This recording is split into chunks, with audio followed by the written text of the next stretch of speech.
Right breaking చూస్తున్నాం. భారత astronaut Shubhanshu Shukla రోదసి యాత్ర ఎట్టకేలకు విజయవంతంగా ప్రారంభమైంది. ఈ మేరకు ముగ్గురు వ్యోమగాములతో కలిసి ఆయన యాక్సిమం 4 మిషన్లో అంతరిక్షంలోకి వెళ్లారు. ఈ మేరకు ఫ్లోరిడాలోని నాసా కెనడీ స్పేస్ సెంటర్ నుంచి ఫాల్కన్ 9 రాకెట్ భారత కాలమానం ప్రకారం బుధవారం మధ్యాహ్నం 12:01 దూసుకెళ్లింది. ఈ రాకెట్ 28 గంటలు ప్రయాణించి అంతర్జాతీయ అంతరిక్ష కేంద్రానికి చేరుకోనుంది. గురువారం సాయంత్రం 4:30 ISS తో అనుసంధానం కానుంది. శుభాంశు శుక్లా తన బృందంతో కలిసి మొత్తం 14 రోజుల పాటు అక్కడే ఉండనున్నారు. ISS లో వివిధ శాస్త్రీయ పరిశోధనలు చేయనున్నారు. శుభాంశుకు పలువురు సైంటిస్టులు, NRIలు శుభాకాంక్షలు తెలిపారు. శుభాశీస్సులను గుండెల నిండా నింపుకొని వ్యోమగామి శుభాంశు రోదసిలోకి బయలుదేరి వెళ్లారు. శుభాంశు శుక్లాతో పాటు మిషన్ కమాండర్ అమెరికా వాసి పెగ్గీ విట్సన్, స్పెషలిస్టులు హంగేరీ నుంచి టిబర్ కపూ, పోలాండ్ నుంచి స్టావోస్ట్ వుజ్నాన్స్కీ, విస్కియోస్కీ రోదసిలోకి వెళ్లారు. ఈ ప్రయోగంలో శుభాంశు మిషన్ పైలట్ గా బాధ్యతలు నిర్వర్తిస్తున్నారు. వాస్తవానికి ఈ ప్రయోగం మే 29నే జరగాల్సి ఉన్నప్పటికీ పలు దఫాలుగా వాయిదాలు పడుతూ వస్తోంది.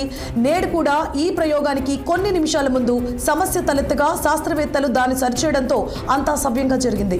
భారత రోదసి పరిశోధనా సంస్థ, అమెరికా అంతరిక్ష సంస్థ, ఐరోపా అంతరిక్ష సంస్థలు ఇందులో భాగస్వామ్యం వహించాయి. ఇదే అంశానికి సంబంధించి మరిన్ని అప్డేట్స్ ని ఢిల్లీ నుంచి మా ప్రతినిధి అశోక్ రెడ్డి అందిస్తారు. అశోక్.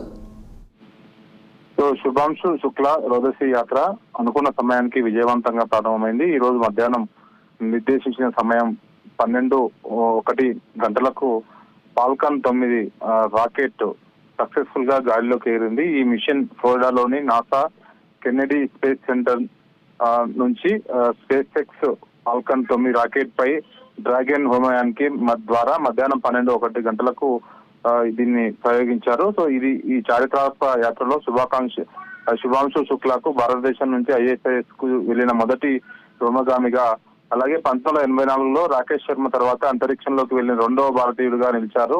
కాగా ప్రస్తుతం యాక్సియం 4 మిషన్ ద్వారా ISS కు పయనమైన ఈ యాత్రలో భాగంగా 4 వ్యోమగాములు రాకెట్ లోకి దూసుకుపోతున్నారు. రేపు సాయంత్రం 4:30కి 4:30 ISS తో వ్యోమ నౌక అనుసంధానం జరగనుంది. కాగా ఈ మిషన్ పైలట్ ప్రాజెక్టు రోజుల పాటు కొనసాగనుంది. వీళ్ళంతా 14 రోజుల పాటు అక్కడనే ఉంటారు. ఈ మిషన్ ప్రధాన లక్ష్యం 60 సైంటిఫిక్ ప్రయోగాలు. వీటిలో ఇస్రో రూపొందించిన 7 ప్రయోగాలు ఉన్నాయి.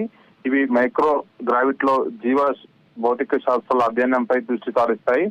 భారతదేశానికి చెందిన ప్రయోగాలలో ముంగ్ దాల్, మెంతి విత్తనాలు మొలకెత్తడం, మైక్రో ఆలి సైనో బ్యాక్టీరియా అధ్యయనం, కంప్యూటర్ ఇంటరాక్షన్లు మొదలైనవి ఉన్నాయి.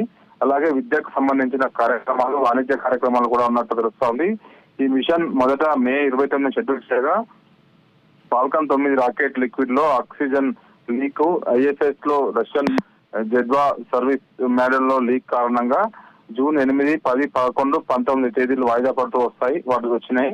So ISRO space X axiom space మధ్య సమావేశం తర్వాత లీక్ సమస్యలు పరిష్కరించిన తర్వాత ఈ రోజు విజయవంతంగా ప్రారంభించాయి. సో వీళ్ళంతా 14 రోజుల పాటు అక్కడనే ఉండి వివిధ అధ్యయనాలు, శాస్త్రీయంగా అక్కడ ఎలా ఉన్నాయి, అక్కడ చేపట్టాల్సిన పరిస్థితులు ఎలా ఉన్నాయని దానిపైన వీళ్ళు అధ్యయనం చేసి 14 రోజుల తర్వాత మళ్ళీ తిరుగు ప్రయాణం అవుతారు.